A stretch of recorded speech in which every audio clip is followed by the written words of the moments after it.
Hello friend, welcome back to my new blog. তো আজকে ছিল 15ই আগস্ট স্বাধীনতা দিবস। তো তার সাথে সাথে ছিল আমাদের 7 ম্যারেজ অ্যানিভার্সারি। তো দেখো, যেহেতু আজকে স্বাধীনতা দিবস ছিল, মামকে স্কুলে নিয়ে যাওয়া থেকে সকাল থেকে একটু ব্যস্ত ছিলাম, সেই জন্য আজকের ভিডিওটি আর সকাল থেকে শুরু করতে পারিনি। তো এখন বাজে 12টা মতন। তো এখন দেখো, স্নান করে একটা ধোয়া কাচা শাড়ি পরে নিয়েছি, যেহেতু যাব একটু পুজো দিতে, সেই জন্য। আর দেখো, ব্যাগে করে সব কিছু গুছিয়ে নিয়েছি। তো এখন তোমাদের দাদাভাই আমাদেরকে নিয়ে যাবে।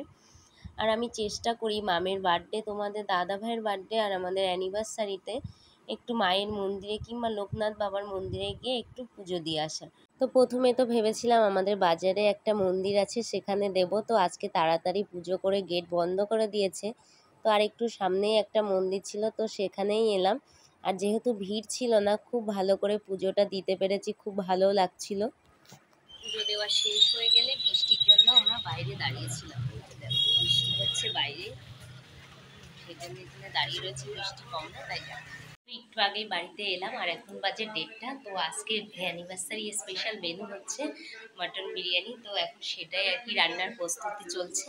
মটনটা হয়ে গেছে আর এইদিকে লেয়ারিংয়ের জন্যে এই যে অর্ধেকটা ভাত দিয়েছি, আর এখানে ভাত এখনো আছে। তো আগে মটনটা দিয়ে সাজিয়ে নিই। তো এই দেখো, আমার লেয়ারিং দেওয়া পুরো কমপ্লিট। আর এদিকে তাওয়াটা বসিয়েছি, তাওয়া গরম হয়ে তো দিয়ে দেব। Happy anniversary. Thank you. তো এইদিকে দেখো, ডনি চলে এসছে আর একটা সুন্দর গোলাপ এনেছে, সেটা দিয়েই আমাকে অ্যানিভার্সারির উইশটা করলো। আর এইদিকে আমাদের মটন বিরিয়ানি একদম রেডি হয়ে গেছে। তো আমি, তোমাদের দাদাভাই আর ডনি খাবো, বাবু খায় না, মামও খাবে না, ওরা ভাত খেয়ে নিয়েছে।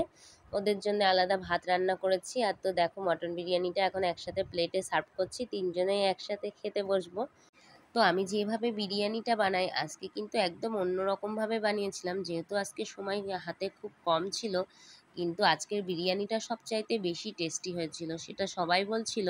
আর আমি নিজে খাওয়ার পরে বুঝলাম যে না, সত্যি আজকের বিরিয়ানিটা বেশি টেস্ট হয়েছে।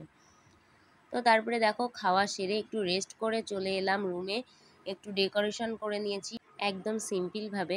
আর এই যে তোমাদের দাদাভাইয়ের গায়ে যে গেঞ্জিটা দেখছো পরেছে, তো সেটাই আমি আর কি অ্যানিভার্সারিতে তোমাদের দাদাভাইকে দিয়েছি। আর এইদিকে দেখো, মামের বার্থডের যে ক্রাউনটা, সেটাও দিদিভাইকে পরিয়ে দেখছে কেমন লাগে। আর এইদিকে দেখো, আমিও রেডি হয়ে নিয়েছি। তো গাউনটাই পরলাম, অনেক দিন পরে পরা হলো। তো আর এই গরমের মধ্যে শাড়ি পরতে এখন ভালো লাগছিল না, আর এই গাউনটা তো আমার ভীষণ পছন্দের। তো সেই জন্যই পরলাম। আর এবার তোমাদেরকে দেখাবো অ্যানিভার্সারি উপলক্ষে তোমাদের দাদাভাই আমাকে কি গিফট দিয়েছে। তো এই যে গোল্ডের ইয়াররিংটা দেখছো, তো এই ইয়াররিংটাই দিয়েছে তোমাদের দাদাভাই। বাটারফ্লাই ইয়াররিংটা ছিল ডিজাইনটা, তো ভীষণ পছন্দ হয়েছে আমার। আর আমি কিন্তু পরিয়েও নিয়েছিলাম পরে আর কি, যেহেতু গাউনের সাথে পরলে ভালো লাগবে না, সেই জন্য। আর এইদিকে দেখো, কেকটাও নিয়ে চলে এসছে, এখন যেহেতু কেক কাটিং হবে। Happy anniversary to you. Happy anniversary to you. Happy anniversary to Mama Mommy. Happy anniversary to you. মামের যেহেতু এক্সাম চলছে, সেই জন্য আর আমরা অ্যানিভার্সারিটা বেশি বড় করে করতে পারলাম না। তো তবুও ছোটোর মধ্যে করেও ভীষণ মজা পেয়েছি। তো আমাদের তো খুব ভালো লেগেছে। তো তোমাদের কেমন লাগলো আমাদের অ্যানিভার্সারি ব্লগটি অবশ্যই জানিও কমেন্টে।